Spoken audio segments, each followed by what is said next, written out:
Well, hi everyone. You can see by the title we're doing Unit 11 here, which we have titled The Reagan Revolution with a question mark. One of the things we'll be talking about in class and a little bit in this slideshow is the extent to which the election of Ronald Reagan and more broadly the 1980s constitute a marked shift in American politics and social life. At the time and throughout the 1990s and early 2000s, it was very much viewed as a shift. And a lot of people in this country still view it as a shift. And it's not wrong to view it as a shift, but we're going to question it a little bit.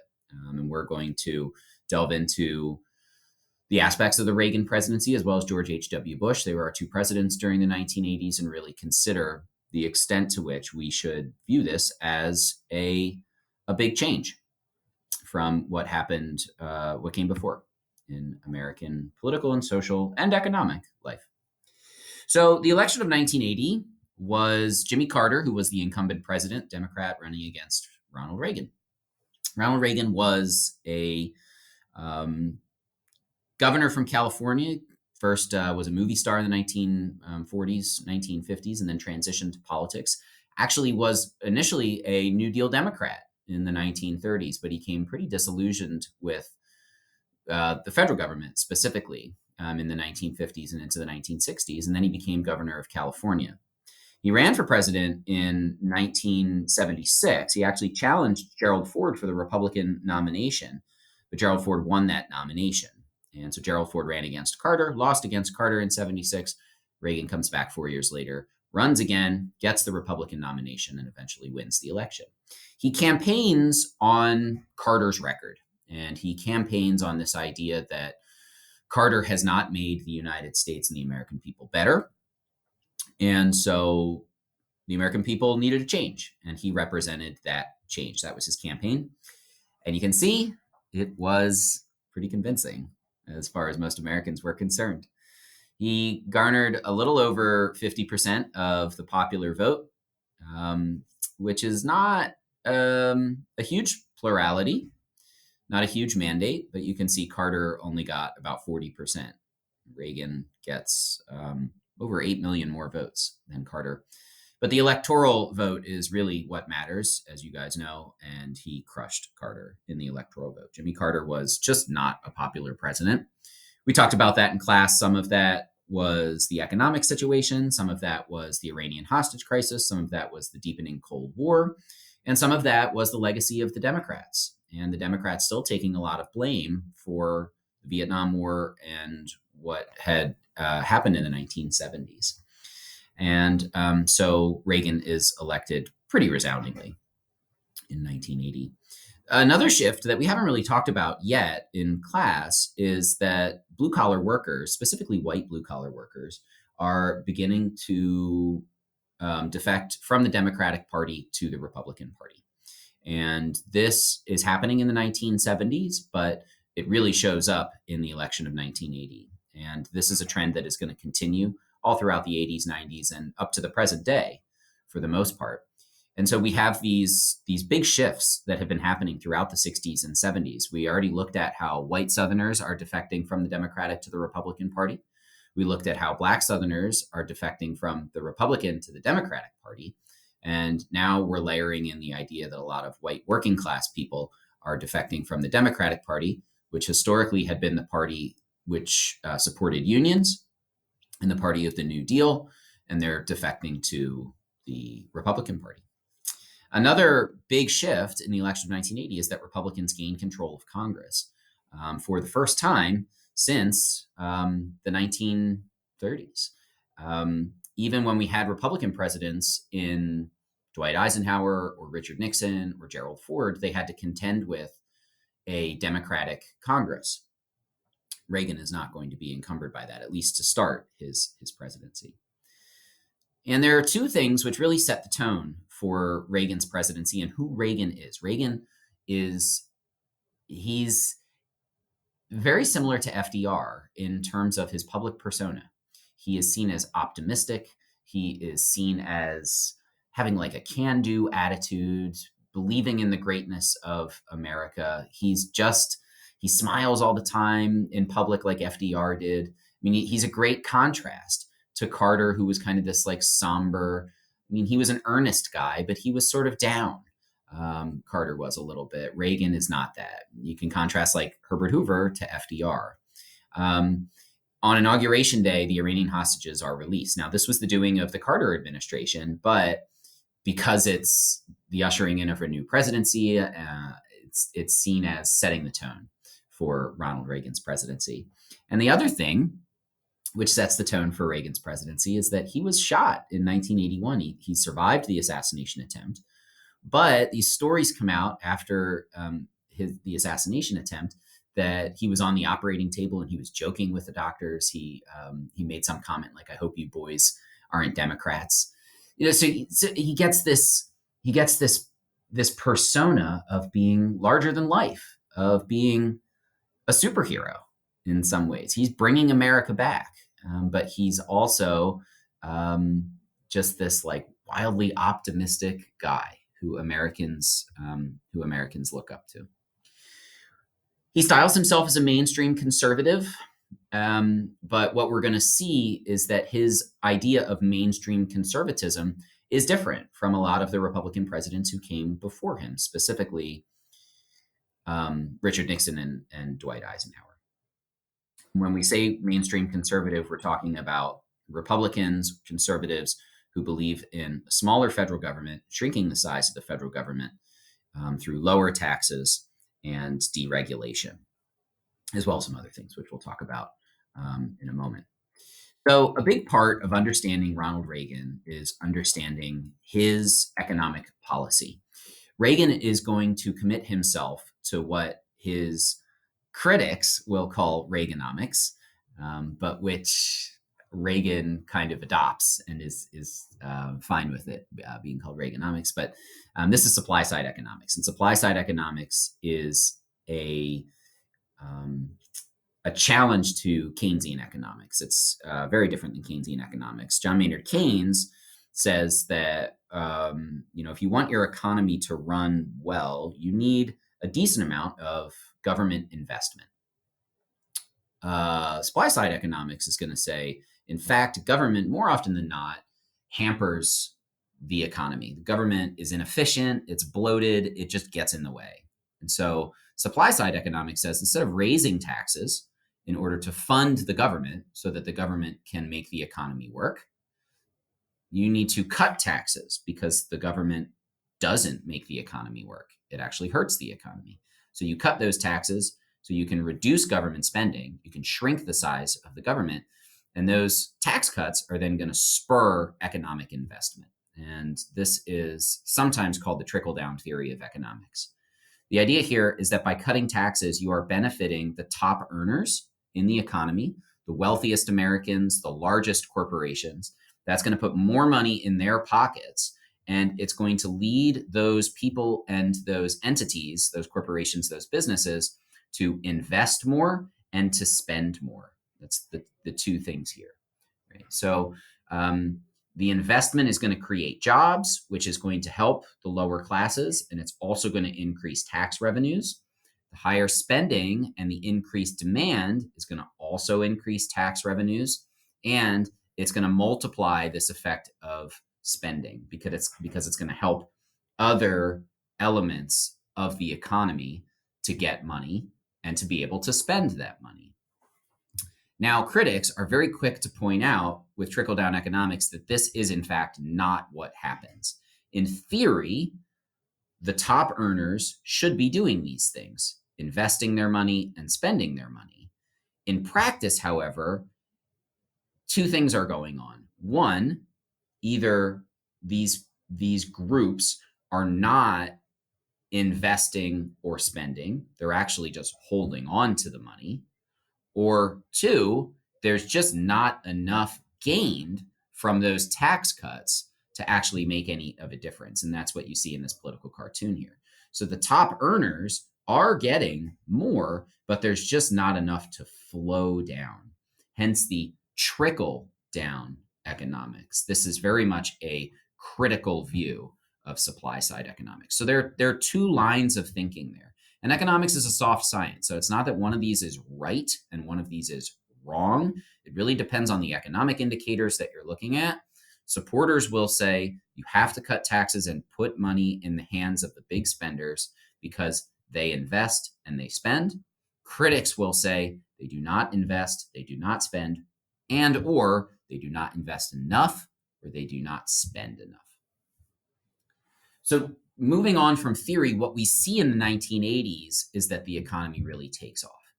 And the supporters of supply side economics are going to say, this is exactly what Reaganomics is. This is exactly what we wanted. You cut taxes and the economy just takes off. There's a few things at play here. One, the technology sectors are really starting to come into their own in the 1980s, and we're going to start to see that technology boom.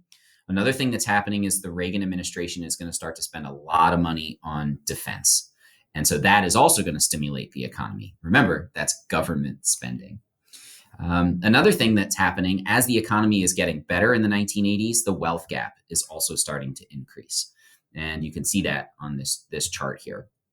There's a lot of talk about that in our country, and you can understand why when you look at what has happened between 1980 and roughly the present. I mean, this chart only goes up to 2015, but it's still the same trends today. So if we look at the share of national income percentage in 1980, the bottom 50% had a little over 20%, and now they have about 13%, whereas the top 1% has gone from 11% to about 20%.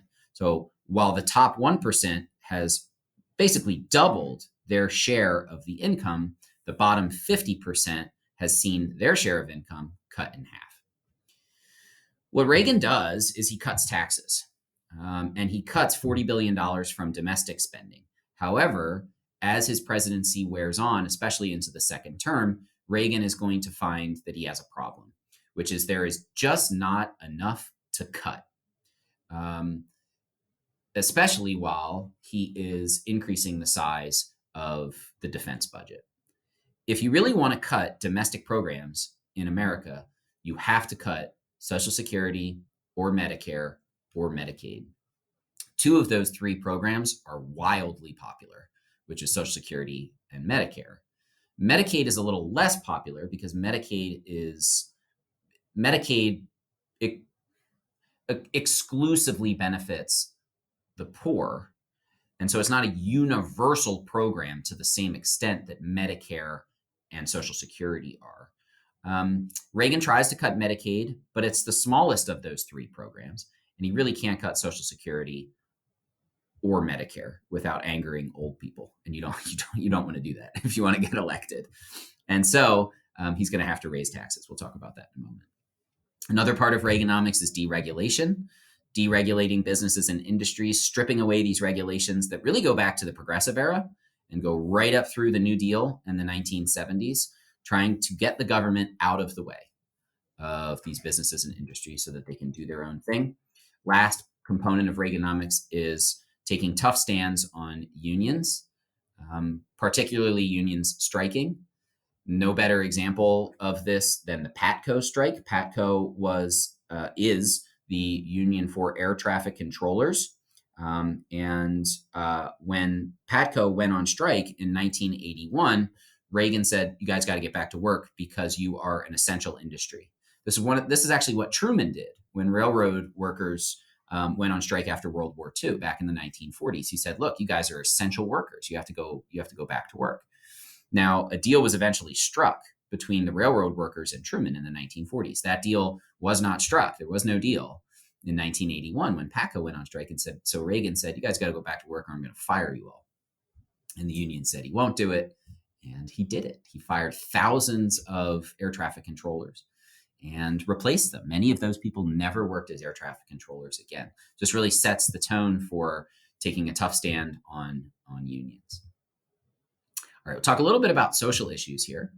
One of the other trends that we have to look at in the 1980s, post-1980, is that the Supreme Court is going to become more conservative. The Supreme Court had been one of the more liberal branches of the country for a while. You look at that string of Democratic presidents going back to 1933. There's been a lot of democratically appointed Supreme Court justices. Now you're going to get a string of Republican presidents: Ronald Reagan, George H.W. Bush, George W. Bush. They're going to appoint more conservative members to the court. So we have Sandra Day O'Connor, William Rehnquist, who becomes Chief Justice, Antonin Scalia, and Anthony Kennedy. This is going to take the Supreme Court further to the ideological right. And the Supreme Court since the 1980s has been one of the more conservative branches of the federal government. Two actions that they take specifically in the 1980s: they are going to scale back affirmative action and the powers that the government has to enforce affirmative action and to spread affirmative action. They're also going to limit Roe v. Wade, the court case in 1973 that says abortion is legal. What the Supreme Court is going to say is that, well, it's legal, but states can impose restrictions. So states can impose restrictions on how abortions are performed, who can perform abortions, when abortions can be performed, the types of funding that is available for abortion providers. All of these things are ways that states are going to seek to restrict access to abortions. I say states, but it's primarily conservative states that are going to be doing this. And so this creates a great deal of inequity in access to abortions. You look at more liberal states like New Jersey, the one we live in, California, for example, access to abortions is much easier than states that are more conservative in the country. Well, here it is, the largest electoral landslide in modern American history. Ronald Reagan in 1984 is incredibly popular. He asks in 1980, "Are you better off than you were 4 years ago?" And a lot of Americans say no. He asks in 1984, "Are you better off than you were 4 years ago?" And a lot of Americans say yes.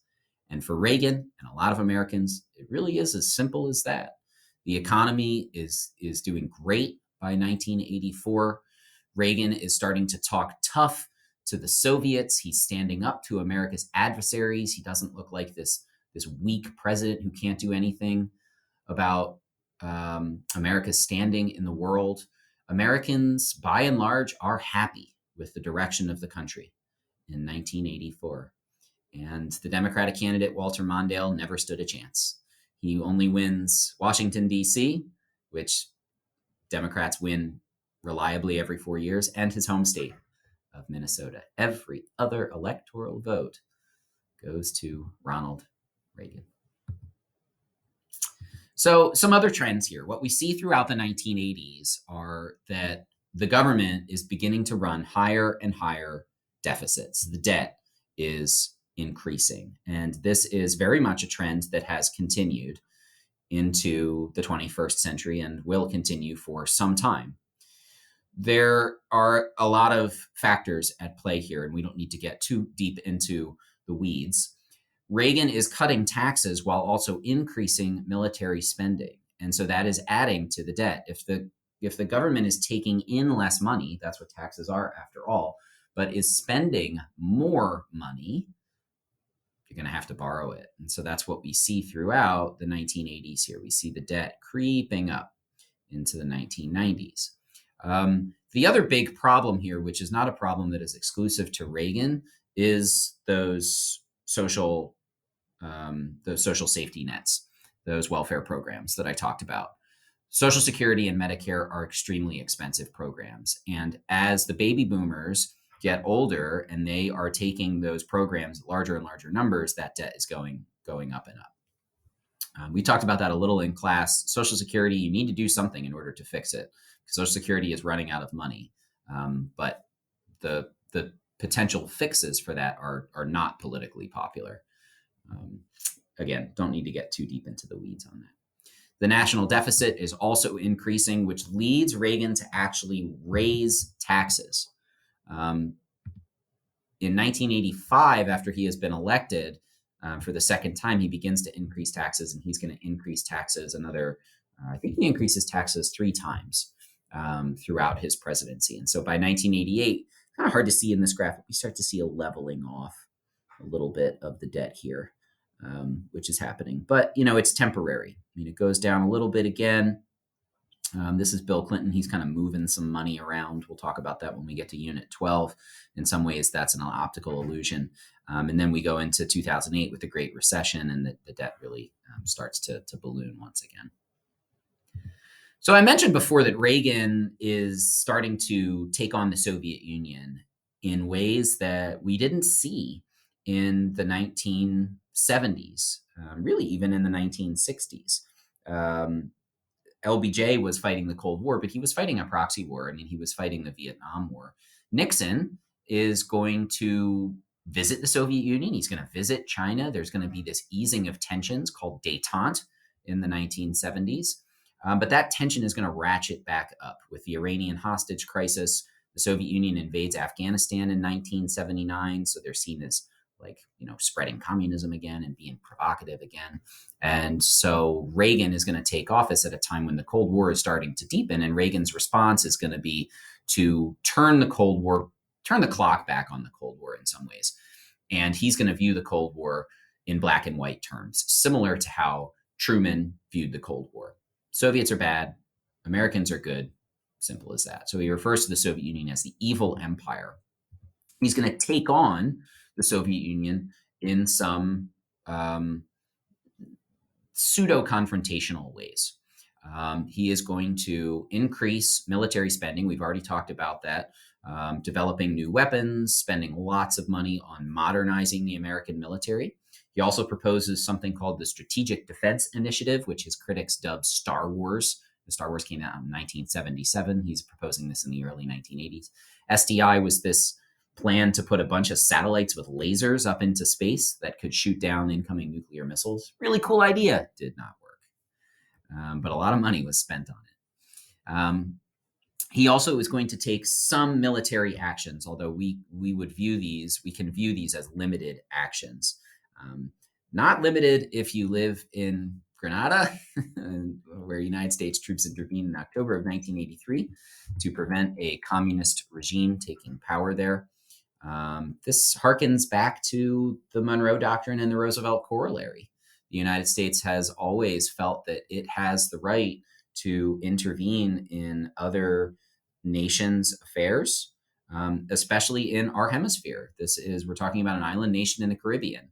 And so the United States feels that it can justify its intervention. It's a sovereign country.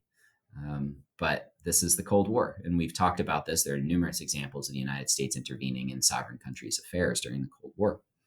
Another one of these ways, which was not a direct military intervention, but was more of an economic intervention, was the United States supporting the Contras in Nicaragua. So the Contras were this group who stood opposed to the Sandinistas, who were a leftist political organization in Nicaragua.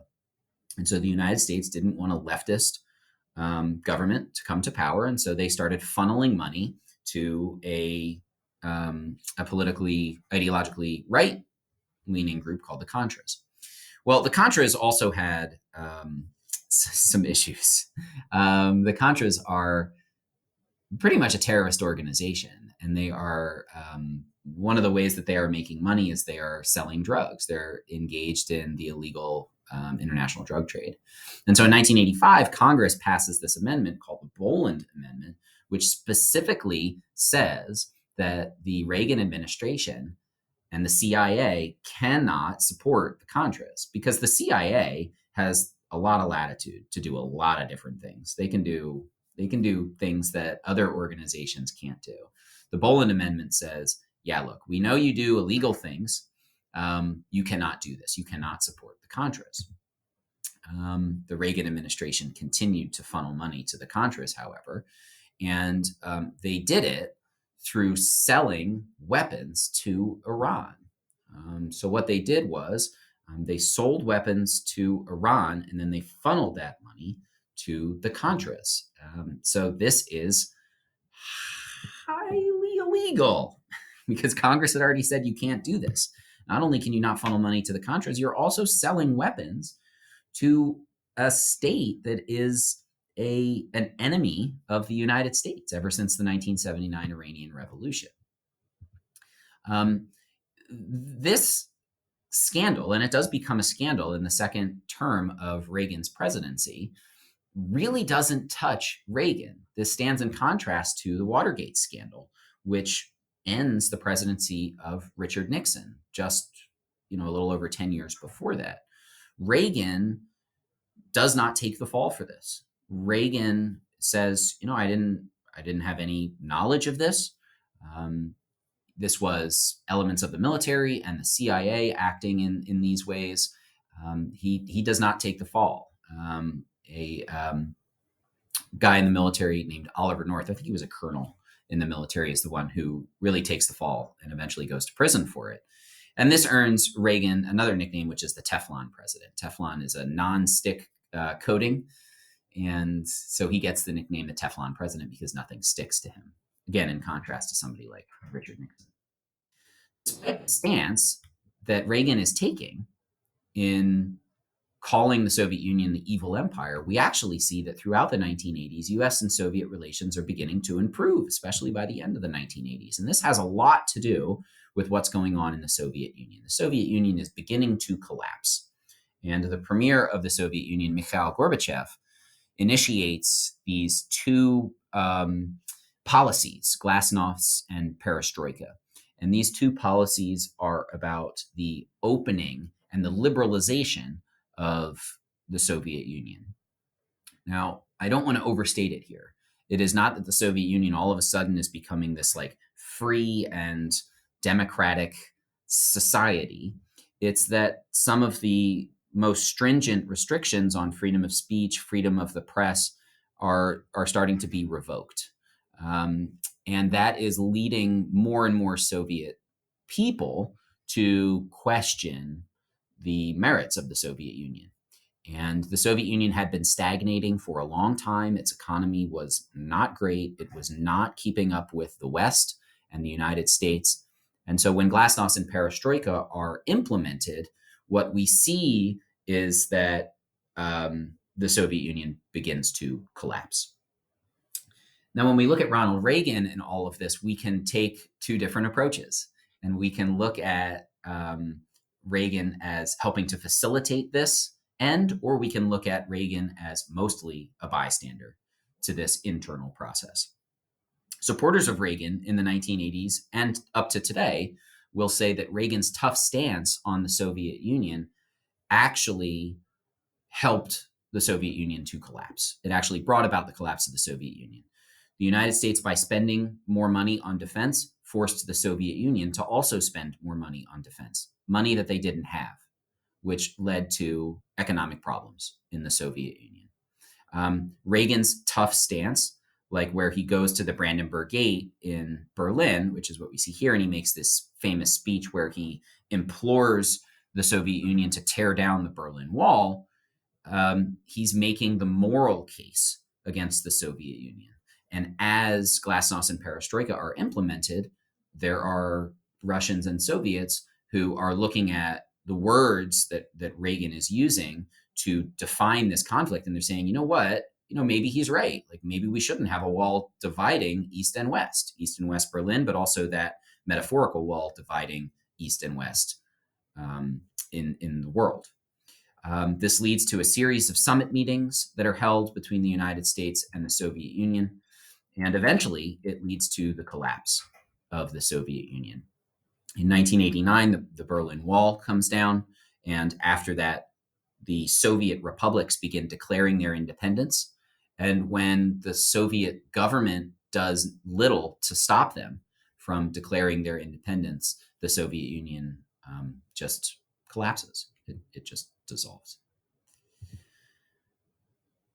And so the impact of Reagan, he is without a doubt one of the most important presidents of the 20th century and probably in American history, because Reagan defines conservatism for the next 40-ish years. We're living through a very interesting time politically, as many of you know. Some observers of our political situation in America believe that we're living through another realignment of the Republican Party and more broadly of American politics. What we can say for sure is that modern conservatism in the 80s, 90s, 2000s, and into the 2010s, it all goes back to Reagan in terms of what modern conservatives believe: lower taxes, less regulation, smaller federal government.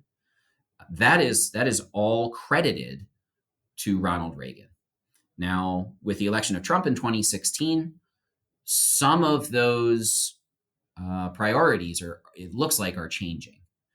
Trump wasn't too concerned with cutting taxes, for example. Trump wasn't too concerned with the size of the federal government. Now, he said he was, but he didn't really do too much to that effect. Um, Trump also, in terms of foreign policy, was very different than Reagan Republicans. Reagan Republicans said, you need to increase defense spending. We need to support our allies. We need to be global. We need to be a global presence. Trump said, we need to spend less on our military. We need to get out of alliances like NATO, and we need to focus internally. That's probably the biggest difference between Reagan Republicanism and Reagan conservatism and where the modern Republican Party is at currently. Where things will be in 10, 20, 30 years, we obviously don't know. And so it's possible that there'll be, a shift away from Trump and back to Reagan style politics, but we just don't know. So I already said those things, but reducing regulations, lowering taxes, concern about large deficits, while still increasing those deficits. This has been one of the paradoxes of the modern conservative movement, and economic and personal liberties being the most important thing. Rather than like societal freedom or societal independence, modern conservatives are going to prioritize individual freedom and individual independence and shrink the size of the federal government, of course. Reagan was also one of the most popular presidents in American history. Popular when he was elected, popular when he left office. Another one of his nicknames was the Great Communicator. There's so many similarities between FDR and Reagan. Their politics were so different, but the way they went about crafting their public personas was so similar. The way that people felt about them was so similar. FDR was an immensely popular president, and he was president during one of the greatest American triumphs of the 20th century, which was winning World War II. He died right before it, but he gets the credit for that. Reagan was president during one of the great American triumphs of the 20th century, which is the end of the Cold War. Now, again, the Cold War technically doesn't end until after he leaves office, but he gets some of the credit for that. FDR, his fireside chats, he spoke directly and plainly to the American people. Reagan, because he was a trained actor, he spoke directly and plainly to the American people. So those comparisons are really there to be made between FDR and Reagan. They provide just a wonderful contrast because their politics are so different, yet their personas are so similar. Reagan passes away in 2004, but again, his legacy lives on far beyond that. And still, if you pay attention to American politics, you will hear modern Republicans talk about Reagan constantly because he is seen as the grandfather of the Republican Party, or maybe the father of the Republican Party. I think Lincoln is more seen as the grandfather, but Reagan, the father of the Republican Party. So in 1988, Reagan steps away. He's no longer eligible to run for president after 2 terms. George H.W. Bush, his vice president for 8 years, runs for president against Michael Dukakis. George H.W. Bush runs as a Reagan Republican. He says to the American people, you like the last 8 years, vote for me. And broadly speaking, the American people did like the last 8 years. He won by 7 million votes. He crushed Michael Dukakis. He was a decorated World War II fighter pilot. He was very much an American hero. And his famous quote was, "Read my lips, no new taxes." We'll come back to that in a second. Also gets Democratic majorities in both houses. And so what we're seeing is Bush, unlike Reagan, has to deal with more of a split Congress. Nominates Clarence Thomas to the Supreme Court. Clarence Thomas as of the filming of this, is still on the Supreme Court. And Clarence Thomas is notable for being the second African American who is nominated. I don't know if he's second nominated. He's the second who's confirmed. And Clarence Thomas actually replaces Thurgood Marshall, the first African American on the Supreme Court. Clarence Thomas is also notable because we're entering into the modern confirmation hearing for Supreme Court justices.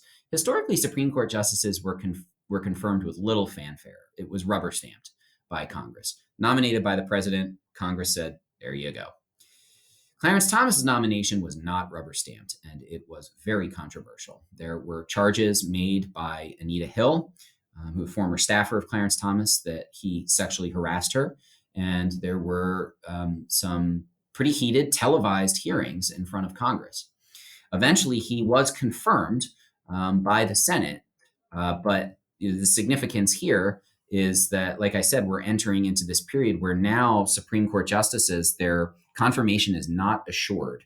And lately, we've seen a number of Supreme Court justices who have run into very, very difficult confirmation processes. Most of those judges eventually get confirmed, but some of them have not. Merrick Garland is an example of this, although Merrick Garland didn't even go up for confirmation. So the thing that dooms George H.W. Bush is that in 1990, he agrees to over a $100 billion tax increase. And so this is really going to hurt Bush in 1992 when he runs for re-election.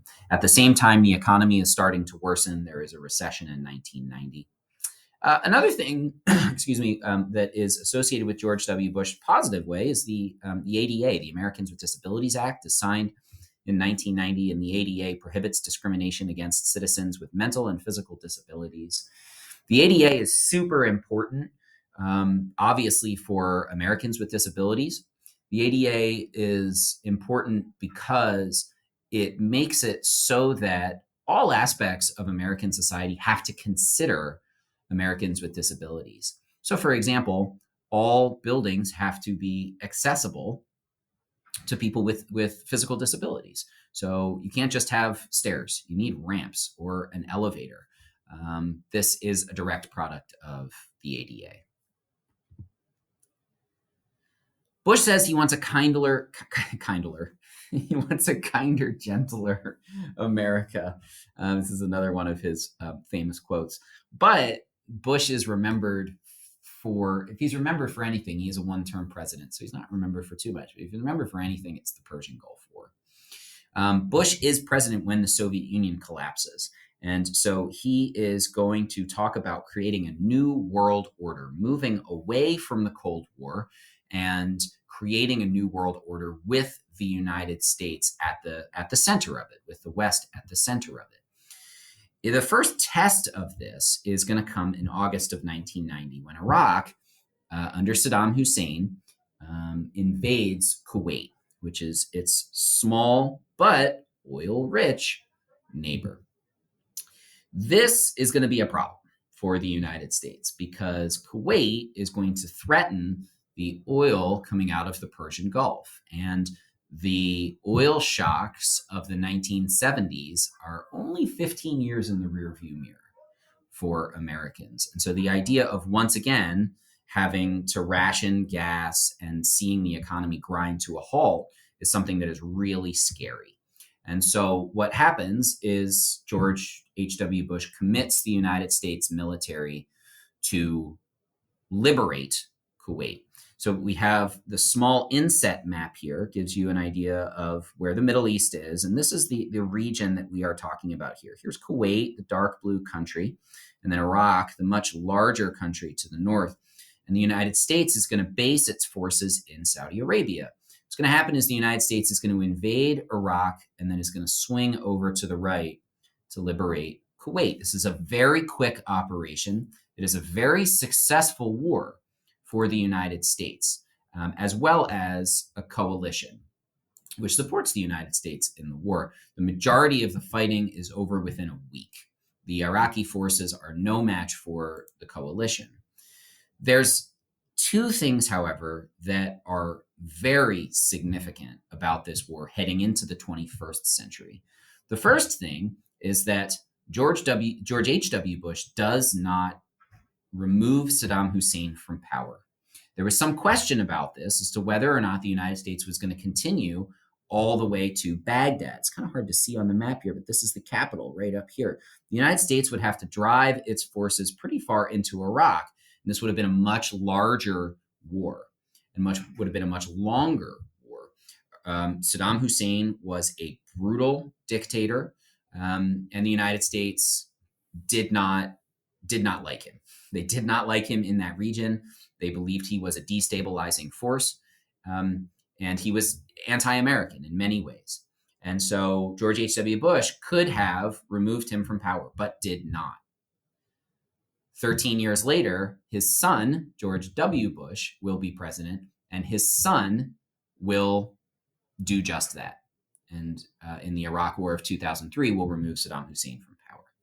The other significant thing here, which seems very minor at the time, is where the United States are basing, and the coalition are basing their forces out of, which is Saudi Arabia. This is going to really anger a group of Saudi Arabians who are going to see the United States and its allies' presence in Saudi Arabia as unacceptable. And the most famous of these people is Osama bin Laden.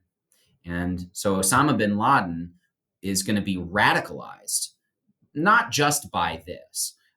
He's going to be radicalized by his experience fighting the Soviets in Afghanistan in the 1980s with the Mujahideen. But he's also going to be radicalized by what he sees as this Western goal to conquer the world and to stamp out Arab influence and existence, to stamp out Muslim influence and existence. And so that is going to help to radicalize him. And as many of you know, he is going to be the primary actor, which, primary funder for the September 11th attacks in 2001. All right, long slideshow. We're almost there. The collapse of the Soviet Union, I'll fly through this one. There's a couple foreign events that really do matter here, less so in American history, but they do matter as America is becoming more and more of a global actor. In the spring of 1989, there are student protests for a more free and open Chinese society, and these protests center on Tiananmen Square in Beijing. The communist government moves in and crushes these protests. Hundreds, if not thousands, of people are killed in these protests. And really, since then, China has not experienced any kind of a meaningful protest movement against the Chinese communist government. What's happening in Eastern Europe, and I mentioned this already, is the breakup of the Soviet Union. Again, I'm going to go through this pretty quickly because this is more like world history, European history than American history. But the Soviet Union falls apart beginning in 1989 when the Berlin Wall is torn down. The Soviet republics begin declaring their independence. And what we see is that there is a radical realignment in Eastern Europe. Many of these countries are still going to be aligned with what is now Russia.